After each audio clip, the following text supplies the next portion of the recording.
and gentlemen, welcome. What up, what up, what up? Welcome back to Boston's Banter, where the sports are wicked and the banter is Pissah. I'm your host, Frank the Bank. With me, as always, is Keith LaCava. What's going on, Mr. Bro Jangles? Not much, Bro Burrow. How we doing today, Frankie? Good, man. We've had like a 10-day hiatus here. I know you guys missed us. Feels like forever, man. Week 1, NFL and fantasy. About time. We are back. Let's get it going. But yeah, we got a busy show today, so we're going to get right into Wicked Pissah news. Yes, sir. Really starting off kind of a sad thing with the Gaudreau family. Oh, that's horrible. Johnny and Matthew were struck and killed by a suspected drunk driver. Really sad. Played for BC for many years. Him and his brother Matthew. Yeah, great family. They played right. I loved watching them play. I mean, he was the Hobie Baker. Johnny was the Hobie Baker Award winner in 2014, which is the MVP of college hockey. If you didn't know, he won the Lady Byng also in 2017, which is given to the player that presents the most sportsman-like conduct and great ability as well. So that's like one of the more prestigious awards for NHL. So really sad. I know they have young kids, and Matthew was expecting his first child. It's just really kind of a tragedy. On the weekend, basically the day of their sister's wedding, where they were both getting ready to be groomsmen of the wedding, and that's just horrible. Prayers out to that family, because that's just life-shattering. They were young. Yeah. They're 31 and 29, I believe, and it was just like, so sad to hear that. Full life ahead of them, babies on the way, man. So prayers out to the Gaudreau family, please. That that was just horrible to see. Moving right along, we're gonna get right into the MLB. Let's get some Red Sox updates. They're 4 games back right now, 70 and 67. Haven't played well since the All-Star break. No, they have not. 13 and 25 since the All-Star break. The ERA for the bullpen is 6.2, which is terrible. Still worse than MLB. So we got to make some moves, here. We got to start winning the bats. Oh, man, go back to our last show, Frank. They're 3-11 in their last 8 games, sitting at 70 and 68. At one point, we're talking about them making the wild card. Yeah, I don't see that happening right now. I saw that, yeah. It's been real bad for them right now. They got to start hitting again. The pitching's been a little better, except for the bullpen. Starting pitch has been okay, but yeah, it's just real bad. The one positive out of that, Jared Duran became the first ever player to join the 10, 20, 30, 40 club. The 10, 20, 30, 40 club, what's that, you say, Frank? That's having 10 triples, 20 home runs, 30 steals, and 40 doubles in a season. He's the first player ever to do that, Jared Duran. It's really kind of cool. So I thought that was really neat to see that definitely. as well. Like that, nobody's ever done that before. For sure, dude. And we still have almost a month left of the season, so these numbers are going to go up most Absolutely. likely. But also there was something else that was pretty cool, Frank. Danny Jensen. Now, the reason we're bringing this guy up, we recently made a trade for him back, what was it, June? Like end of June, beginning of July, something like that. Yeah. So my man became the first player in MLB history to play for both teams in the same game. Now you ask, how's that possible? Frank, how is that possible? He was at bat. Yeah, I know. Prior to the trade, where the game was against the Blue Jays. He was still on the Blue Jays. He was at bat. He had a 0-1 count, so he had 1 strike against him, and the game was suspended due to weather. Yep. So it was going to be made up later. And what happened was, since then, he got traded to the Red Sox. So when they replayed the game 2 months later, he's technically on the lineup card for both teams. So technically, this is the first time it's ever happened. That's so weird, And what they did was they pinch hit for him, the Blue Jays, because he's no longer a Blue Jays, on the Red Sox catching on his own at bat, technically. Yeah. Pinch hit and the guy that pinch hit started with an 0-1 count, because that's what and then he was catching during that same at bat. So when he got pinch hit because he got traded to the Red Sox. So very cool to see. That was pretty neat. Yeah, I doubt we see that happen again, but that was pretty cool, man. Another guy we talk about sometimes, Shohei Ohtani. He is the first player ever to have 43 home runs and 43 steals, and that happened like 6 or 7 days ago. So those numbers, I would love to see him get to the 50 steal, 50 home run club. That would be really cool. Yeah, that would. But he's the first player ever to even do the 43 and 43. So I thought that was cool. Another guy we talked about, Aaron Judge, 1,000th hit. We talked that he had 300 home runs before he had 1,000 hits, but he did hit his 1,000th hit this week. But yeah, so 1,000th hit for Aaron Judge. Thought that was cool. Another thing we'll talk about, like we always talk about, is the White Sox. Oh my God, man! These guys. So this week, they were the fastest team in more than 100 years to get to 100 losses. And then since then, they've lost even more. So this was like about 8 or 9 days ago, they hit the 100-loss mark. So since 1916, the fastest team to ever get to that point. They have 108 losses as of right now. 31 and 108. Yeah, they're on pace to go 36 and 126. So that would be the worst record in history. Yeah, give them one of those. I love it. Lost 11 straight, too. So they're 3 different times with double-digit losses, consecutive losses this season. It's really just getting real bad for them. So you gotta feel bad for them. Let's look on to next season, White Sox. Yeah. It's the record for the modern-day losses is 120, and that happened in 1962 by the Mets. But they're on pace to beat that by 6 games right now. That's gross. Just to give you an idea. So that's really all I got for MLB stuff. I know we got a little NFL news. What do you got for me there? So, going into the season, week 1 coming up this Sunday, or actually this Thursday. But, all the holdouts from the big receivers, we finally have some agreements in place. Cowboys wide receiver CeeDee Lamb, he finally agreed to a 4-year extension worth $136 million with $100 million guaranteed and a $38 million signing bonus, Frank. Good for him. Now, he's now the second highest paid non-quarterback in the NFL behind Justin Jefferson. JJ. Yep. And let's move over to another NFC team, the San Francisco 49ers. And we know this guy got a nickname for him, Brandon Ayuk the Puke. I'm still sticking to that. He finally agreed to another extension, 4 years, $120 million, $76 million guaranteed with San Fran. Now, this roller coaster was crazy with him because even before this, there was a trade agreement in place with the Pittsburgh Steelers. They had probably 5. The Browns, the Patriots, the Steelers, sure the Commanders. We offered him more money. He didn't want to come here. Yeah, he's still getting $30 million, so it's pretty close. It was proven though the Patriots did offer the most with an average salary of $32 million a year when he was looking at 28. So he's back with San Fran. Clearly, he got his contract extension. He's back with the familiarity of the offense with Kyle Shanahan and all those guys, and they're Super Bowl contenders. So can you really blame him? No, but I didn't like the roller coaster he put everybody on. Come on, Ayuk the Puke, what are you doing? Sticking with San Fran though, there's been a lot of talk about their all-pro left tackle Trent Williams, Frank. I mean, that guy right there is a staple on anybody's offensive line. He should have been signed before anybody else. Like we talked about, they make highlight tapes of his blocks, pancaking people and all that stuff. First ballot Hall of Fame. It could be one of the best, if not the best ever. Absolutely. He's a 99 overall in the new Madden. He should be. Absolutely. So we've been hearing a lot of negativity around that where he was actually planning on missing some games due to his holdout. Now, just actually 10 minutes ago, Frank, right before the show, you and me got an update that he is returning to San Fran. He plans on playing this season. Yeah, that's great. It's great for McCaffrey. Absolutely. And Brock Purdy. That's his blind side right there. You got to protect the quarterback. And again, staying in San Fran, this is some unfortunate news. So, rookie players, especially rookie receivers, they're used to taking shots, for, scrutiny and everything, all the hype going into the season. Now, Ricky Pearsall, he took some shots, but he took some actual shots. Yeah. My man was shot in the chest. He's okay. He's in stable condition and everything. He was on his way to an autograph signing where a 17-year-old punk ran up on him, tried to rob him for his Rolex, shot him in the chest. But see, Ricky Pearsall is a dog. This dude fought him off, got hold of his weapon, and also fired back, shooting the guy in the shoulder. Yep. So that's pretty gangster stuff right there, Frank. And I wouldn't be surprised he walks onto that field listening to Many Men. That's Many Men, yeah. No, it's that was crazy. I saw that story and I was like, they released him pretty quick. Yeah, Saturday he's lucky no major organs were hit, nothing. So Saturday he got shot. Sunday he's out of the hospital. Unbelievable. But they got him on the NFI list, the non-football injury list. I mean, he just got shot. Yeah, absolutely. So he's going to miss 4 games. It's funny, though. I saw a thing saying he got shot. He's going to miss 4 games. Michael Thomas stubbed his toe. He's going to miss the rest of his career. Yeah. So, that's pretty much all we got for NFL. Why don't we jump right into the Foxboro focus? Oh, man. Foxboro focus. It's going to be the main. So, we got week 1 coming up. We got the Bengals and everything. But, the Patriots, they had to name a starter based off, the preseason performances. And a lot was looking towards that Drake May was going to be the starter. 192 total yards, 1 touchdown, no turnovers through 3 preseason games. Jacoby Brissett, on the other hand, only 36 total yards, 1 INT. Didn't look too great. Mind you, he didn't play in a lot of drives either. But Gerard Mayo on this past Thursday has announced that he's going to be naming Jacoby Brissett the QB1 of the team like we all, imagined. Yeah. We all saw that coming. So he's going to be starting against Cincinnati going into this week. Now, Frank, one thing I'm a little nervous about, though, is I get it, start the veteran and, let Drake May kind of develop a little more. We've seen that over the years with other guys like Pat Mahomes and Lamar Jackson.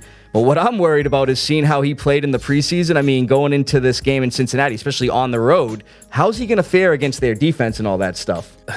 I don't think Brissett's the answer to anything, really. But at the end of the day, we don't have a team built to win right now. No, so we don't. At the end of the day, if you throw Drake May out there, it ruins his confidence, his career possibly. I mean, it's just not a good look. I think like you said, Lamar didn't start. If you go back to even Aaron Rodgers, he sat behind Brett Favre for years. And now Aaron Rodgers is one of the best quarterbacks to ever play. And look at Mahomes. I mean, he sat there forever. And Mahomes, too. He sat, you know what I mean? And then Lamar sat. So you look at some of these guys that sit and wait, and actually you get another good draft pick next year. We develop a nice team around Drake May. Drake May looks like he could be the future. He played very well. He outplayed Brissett. Mayo's even said it.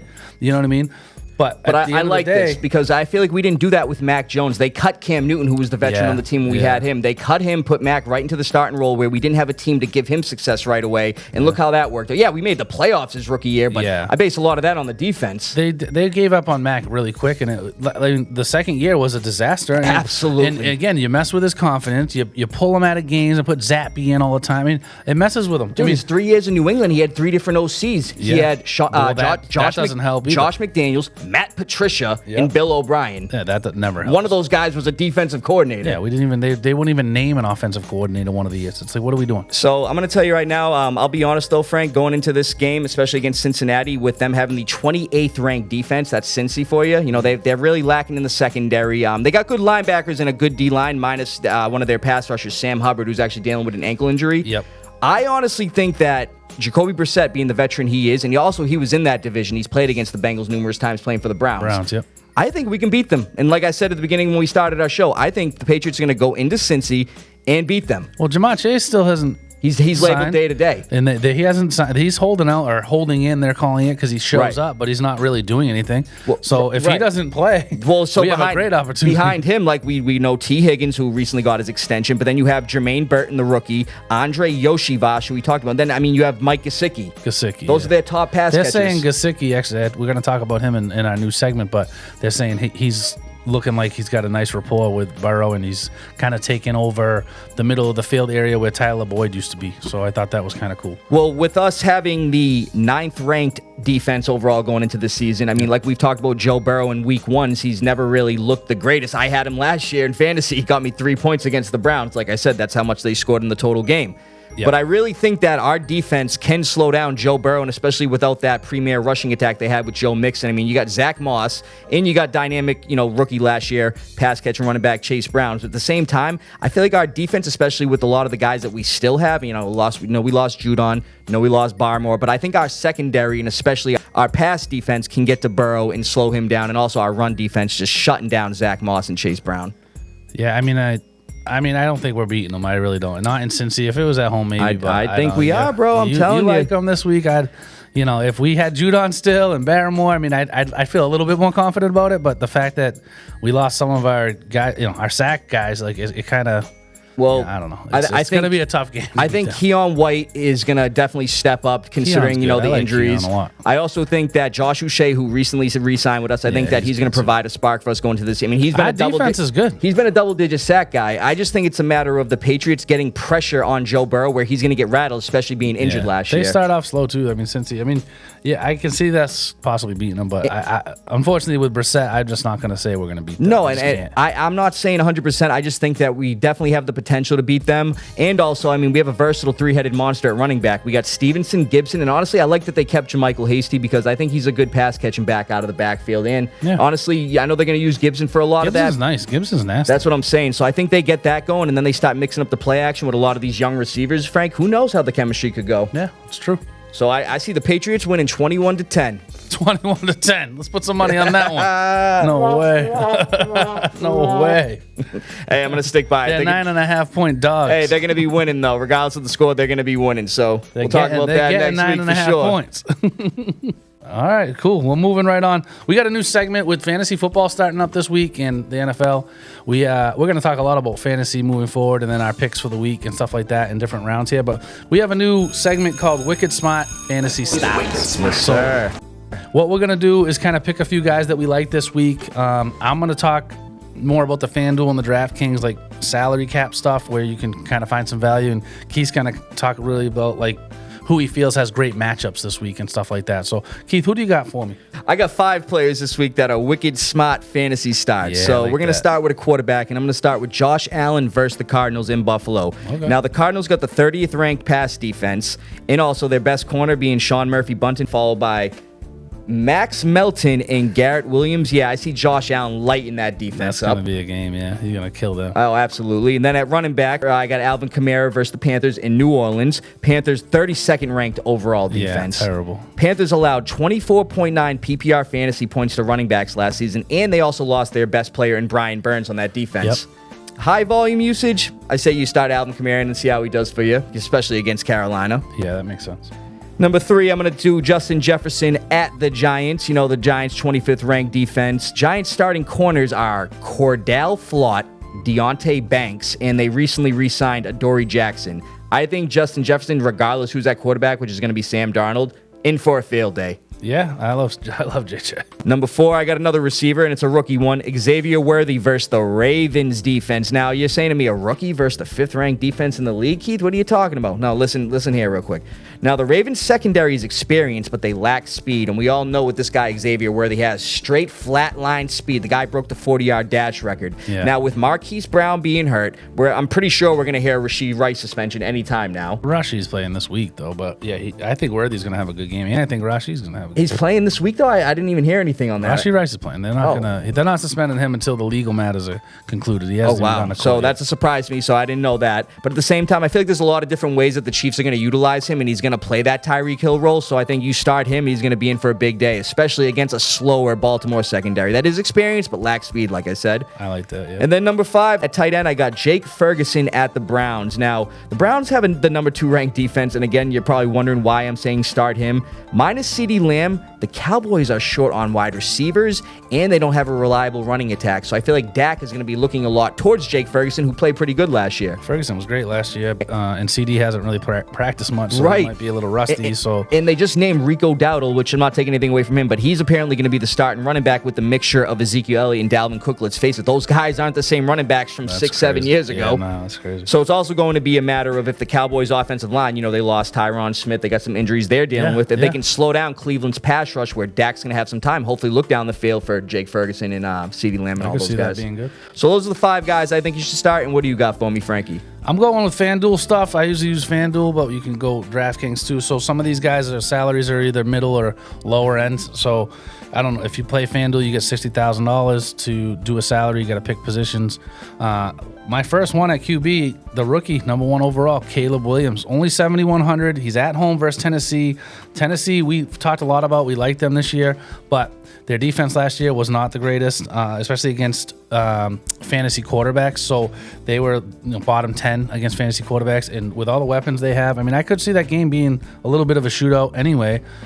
So yeah, I'm taking Caleb Williams at 7,100. Not a bad one. Just with who Tennessee brought in on defense, that could be the difference maker. But again, we got to see how those guys play in that new system. Right. There's a lot of moving parts there, but it's in Chicago, which I like. It's his first game. He's going to be all hyped up. Oh, absolutely. So I'm putting a little on that. I love Stafford. It's going back to Detroit where he played most of his career. Right. He's only 7,300. Cooper Kupp's finally healthy. I think that's going to be an absolute shootout. Last year, Detroit was dead last against opposing fantasy quarterbacks for points. So they gave the most points against fantasy quarterbacks last year. So that game could be an absolute shootout. Running backs, here's one that's one of the cheaper starting running backs this week, Chuba Hubbard. 5,600. That's all he is. He's going against the Saints, who are middle of the pack against fantasy running backs last year. So I see, Jonathan Brooks is out. They are going to be probably playing from behind. Chuba Hubbard catches balls, and they have the new head coach is Dave Canales. He was the offensive coordinator last year for Tampa Bay, where you saw Rachaad White catch 64 balls on 70 targets. So he's good. You expect him to get the running backs involved. So Rachaad White had a great season catching balls last year. Right. You know what I mean? So I could really see for the value at 5,600, he could definitely have a lot of catches. I think that's actually a good one too. Yeah, so I like that one. Another one fairly reasonably priced is Aaron Jones. First game as a Viking against the Giants, we just talked about. Only 6,800. Hawkinson's out. Jordan Addison's banged up. We don't even know if he's playing yet. You know, he got carted off the field middle of August, a couple of weeks ago. So for that kind of money, why not try it out? I mean, again, Giants are are tough. They're not a good team. Let's be real. They got Brian Burns, but at the same time, it's going to take more than one guy to kind of help that defense out. I think that's worth a start for 6,800. We go into some wideouts. Chris Godwin's only 5,600, who's going back into the slot for the first time in like 2 seasons. I was going to say he's going to be getting his. He's going to get his this year. Now, the only thing I'd double check on that before drafting him or paying for him is check the weather. I heard it could rain, so if that's the case, don't go with him. But I thought it's gonna be more he was the best value for the money if it doesn't rain of anybody that I saw. I got Cortland Sutton's only 5,500. He and Bo Nix have been doing really well in the preseason together, and he had a new off-season program where he really worked on some things. So his route running's been great. Everything's been great with him. I would he's definitely gonna be the premier guy in that offense. Yeah, too, and they're playing Seattle. That's going to be a shootout, I think. I feel like Denver's defense is not good. Seattle's offense looks pretty good this year. They've changed some things up, and see how I think they they're going to throw a new system and everything. Yeah, they're trying to throw the ball more. They look pretty good in the preseason from what I saw. So I feel like that game could be a little bit of a high-scoring game. So if Denver's playing from behind, look for Cortland Sutton to do his thing. Christian Kirk, only 6,100 against Miami. That's going to be an absolute shootout. Both these defenses are terrible. Yeah, I was you know what I mean? That's going to be a shootout, so he's pretty good. Hey, time out, dude. I got Miami's defense in one of the leagues, bro. They ain't that terrible. Here he goes. Let's put some money on. No. Every time, man. I'm waiting on that money. One guy that is really cheap, tight end Mike Gesicki. We talked briefly about him. He's only 4,900. He's probably one of the cheapest tight end starters. He's taking over the middle of the field where Tyler Boyd was for all those years. Jamar Chase hasn't signed yet. He's going up against his old team in the Patriots this week. For 4,900, if you're just trying to get a plug and play there and try to stack up on some big guys up top, like I like to put like 3 really good receivers and then fill in some garbage plays down below and hope you strike gold. That could be a good one this week. And then the defense, Armani, you're going to like this. Atlanta. Especially just getting Judon. Nasty just got safeties. Judon. They're only 3,600. They're going against Russell Wilson in Pittsburgh, who seems to not have an identity the last 2 years on offense. So, why not try it? Judon's there. They just re-signed Terrell. We talked about. They got Jesse Bates, Justin Simmons, two of the arguably top defenses. 5 safeties. It's a sleeper defense. For 3,600, that's one of the better defenses. The Falcons definitely revamped their offense and their defense. Yeah, so I mean, these are some of the guys that you can look for to try to find some value when you stack up some of your bigger players. If you're going to go running back heavy, I mean, some of these guys. I know Tyreek Hill's 9,600. You know what I mean? This week. So if you want Tyreek Hill, you got to obviously get somebody cheap with him. And some of these guys you throw in there with them. You know what I mean? So absolutely. This is the Wicked Smaht Fantasy Stahts. We're also going to talk now a little bit about our drafts. We talked to you guys about it on our fantasy special last week. We had a lot of fun. We'll have a few clips. We did archery. Let's see Keith in his form here. K-Lava. Oh, Lord. You guys all see where that landed? Oh, he shoots and breaks my fence. Come on, Keith. What's up, brother Justin? Oh, that almost hit. Already ahead of me. Well, that was a money shot that I got. 2, 4, 6. Yeah, but hey. We did cornhole for his. Both our drafts took place the last 2 weekends, and we haven't done a show since then. So we'll probably show you our teams. Give us your thoughts, comments of whose team you like better, and what did you think? You had a good time, right? It was a good. Oh, it was a great last 2 weekends. I love doing the live draft, seeing all the boys. Man, we had a good time. Yeah, I mean, archery I could have done a little better on,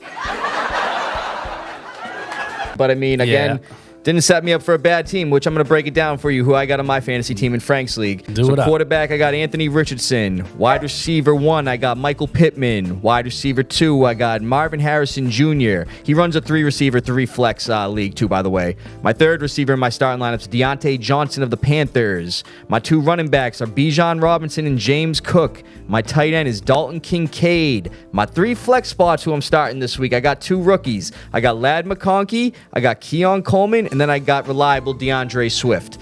And then on the bench, I'm just going to name these guys real quick. Antonio Gibson, Brock Bowers, Demario Douglas, Darnell Mooney, Aaron Rodgers, Cade Otton, Emmanuel Wilson, who I just actually picked up, Kendrick Bourne, Kyami Fairbairn, Seattle's defense, and Pittsburgh's defense.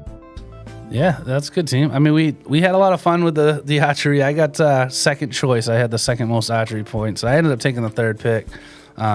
My team, Jordan Love, Tyreek Hill, Cooper Kupp, Chris Godwin, Isaiah Pacheco, Rashad White, Sam Laporta, who was my keeper, Aaron Jones, Terry McLaurin, scary Terry, Tony Pollard. And then on my bench, I got Javonte Williams, Chase Brown, Jake Ferguson, Jaden Daniels, Adam Thielen, Tajay Spears, Michael Wilson, Tyrone Tracy Jr. My kicker is Tyler Bass from Buffalo, and then my defense is New Orleans Saints.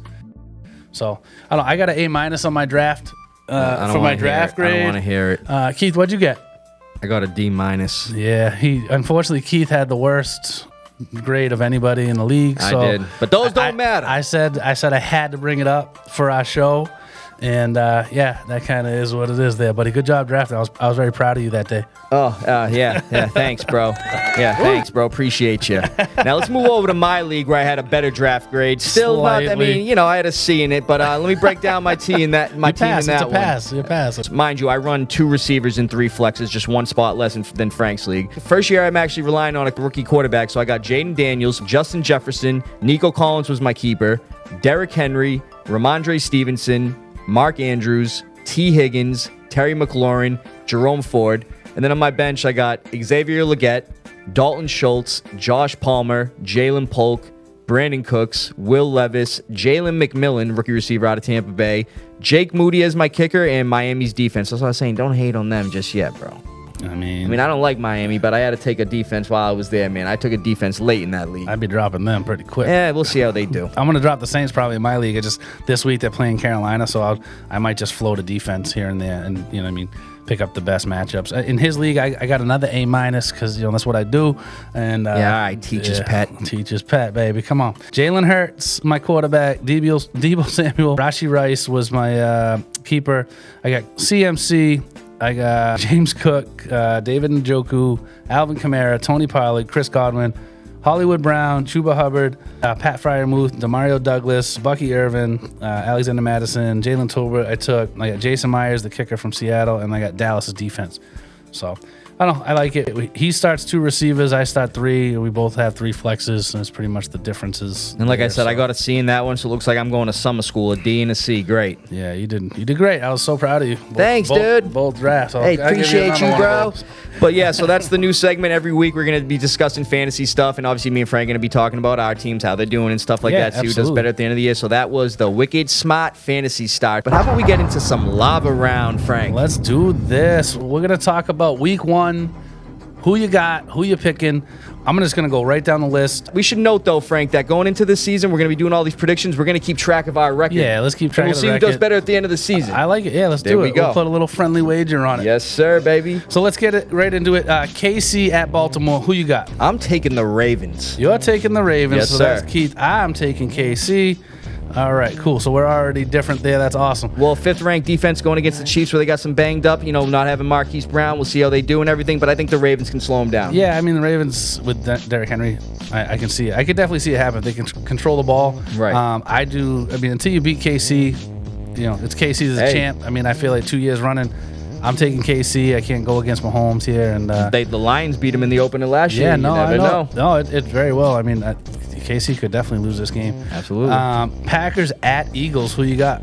Well, the one in Brazil that Friday night, that's going to be interesting. And actually, I'm taking the Eagles. I think taking the Eagles with also. Saquon Barkley, that offensive line, and then a lot of the going into this season with Jalen Hurts not turning the ball over in camp, I think he's primed for a crazy year. Yeah, I do like the Packers this year. This was a tough one for me. The Packers are going to be nasty this year. I think they just lack a lot of receiver depth, to be honest with you, the Packers. I mean, other than Christian Watson and, Reed. Dobbs, they got Wicks. I mean, Dobbs and Wicks. They're all right. But at the end of the day, I'm still taking the Eagles too. Same here.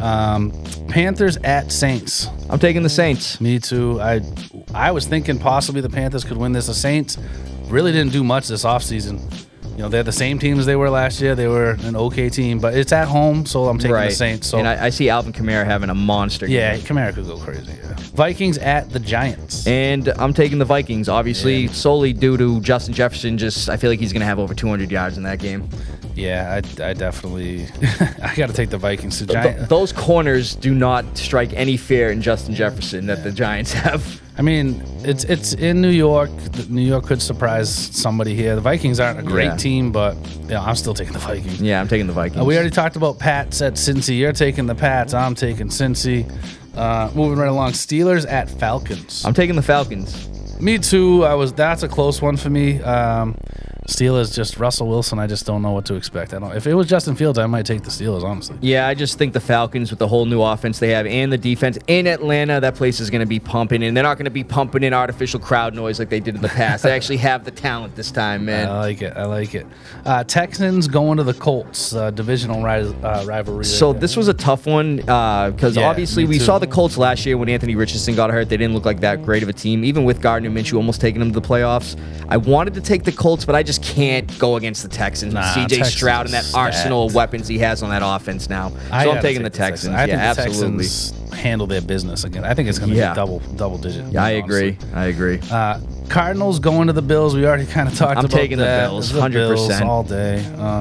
Titans going to the Bears. I think we have a little disagreement on this one. Oh, yeah, I'm taking the road team. I'm taking the Titans. Yeah, you're taking the Titans. I'm taking the Bears. Even though I love the Titans, what they've done this year, at home, I don't know. I think Caleb Williams comes out in his first game and just goes crazy. So I think he, Caleb Williams has a lot of potential. I think he could go out there and really ball out. But also with what we've talked about with Tennessee's defense, I think this is going to be a statement game for them. And I get it going against a rookie quarterback, but I think they're going to come out to start this game. And I think if D-Hop wasn't injured and banged up, I might think more about it. What we've talked about the Bears and the Titans more than any other team, what they've done in this offseason. Oh, right? yeah. They've both done great things. Keenan Allen, DeAndre Swift.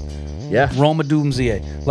That's Bears. And then you talk about the Titans, who they got. It's like Calvin Ridley, Tony Pollard, all the guys that got on defense, L'Jarius Sneed, and then Kenneth you have Hopkins Murray. Banged up, so it's like but also it's going to be a close game. I think with Will Levis having this first full year as a starter and also playing last year, seeing how he did and played in some games with the experience, I think that's what's going to get them over the Bears. Yeah, it could. I got the Bears in this one. It's going to be a close one. We'll see, brother. That's a tough game.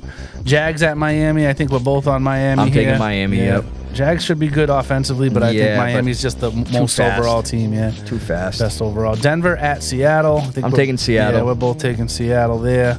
Although I do think Denver's going to surprise some people this year. They Bo Nix looked really good in the preseason. Until I see that, especially in Seattle, that the 12th man, and it's going to be tough for a rookie to go in there and get the win against Seattle. Raiders going to the Chargers. As much as I hate to do it, man, you already know how I feel about Justin Herbert. I'm taking the Chargers, man. I'm going with the Raiders in this one. Gardner Minshew. I just like what the Raiders did on defense last year. I think that they have a pretty good defense, and I think Minshew's going to will help them get the ball to Devontae. I don't know. I'm not convinced the Chargers did anything. I feel like they've lost so many pieces. They lost their top two receivers, their top running back. They didn't really add too much. They got two running backs that were banged up from the same team from Baltimore. So, I don't know. Ladd McConkey, hopefully he does great. But, Josh Palmer is your number one receiver on your depth chart when he was number 3 last year. Yeah, so, it looks a little rough. And I feel like Ladd's going to definitely – Ladd wasn't there last year, but again, at the same time – You hate Herbert, too. So what you talking about? I'm taking the Chargers, dude, simply because of Ladd McConkey. Yeah, Ladd McConkey. All right, I got Cowboys at Browns. This is a good game. Yeah, it's going to be a great game. I wanted to take the Browns in their number 2 defense, but I feel like Dallas, they always come out starting the season hot, and I'm just going to take Dallas against the Browns in this one. I'm taking the Browns at home. I don't know. Their defense is stacked. If Deshaun Watson is done with the massages and stuff, then I think he's going to come out and do all right. You know what I mean? We'll see. Commanders at Bucks. I think we're both going Bucks here. Yeah, I'm going Bucks. Baker Mayfield's going to go out there and ball out. I think Jaden Daniels. I got Jaden Daniels, man, but I think he's going to have a good game, especially running around and stuff. But I feel like Baker Mayfield's going to lead him to a victory, though. Yeah, I took the Bucks, too. Rams going to the Lions. That's another big game, tough game. I'm taking the Rams. I think Stafford goes back into Detroit and beats the Lions. He could. Like I said, they're healthy finally. I think that's going to be a crazy game. The Lions had such momentum last year, and it's at home. I'm still taking the Lions. Yeah. But great team. They're on the uprise, dude. They were just in the NFC Championship, dude. They were so close to making the Super Bowl last year. They were so close. That was such a great game, dude. So, but I really do think Matthew Stafford, with the weapons he has, and goes into Detroit, where, like you said, played most of his career. It's gonna be like the Tom Brady treatment. He's gonna go in there. He's gonna get the love, but then he's gonna have to beat them, unfortunately. Yeah. No, I could see it happening, but I'm still I gotta take the Lions. And the last game, Monday night, Jets at 49ers. Taking the 49ers. That's no question. That's just easy. No question. Easy money. We're both on the 49ers. And that's all we really got. So Good luck, Frankie. You too, buddy. You too. So, yeah, that's pretty much about it. Thanks for tuning in, everybody. Any good movies coming out this week, Keith? Now that I think about it, actually, you just reminded me, man. Beetlejuice, the sequel. Oh yeah, That's coming out, man. Check this out. What are you doing? Beetlejuice. Frank, don't do that, man. You know what happens every time you... Beetlejuice? Me? Yeah, you, man. What are you doing? Just hanging around. Yeah, that's Okay. not the right. That's not the right one. We're not looking for you. Yeah, but I don't know, man. But hey, I know it was a great show. And Frank, what happened to your head, man? From Titletown to your town, stay wicked, Pissah. I don't even know what to say anymore. Have a good one, everybody.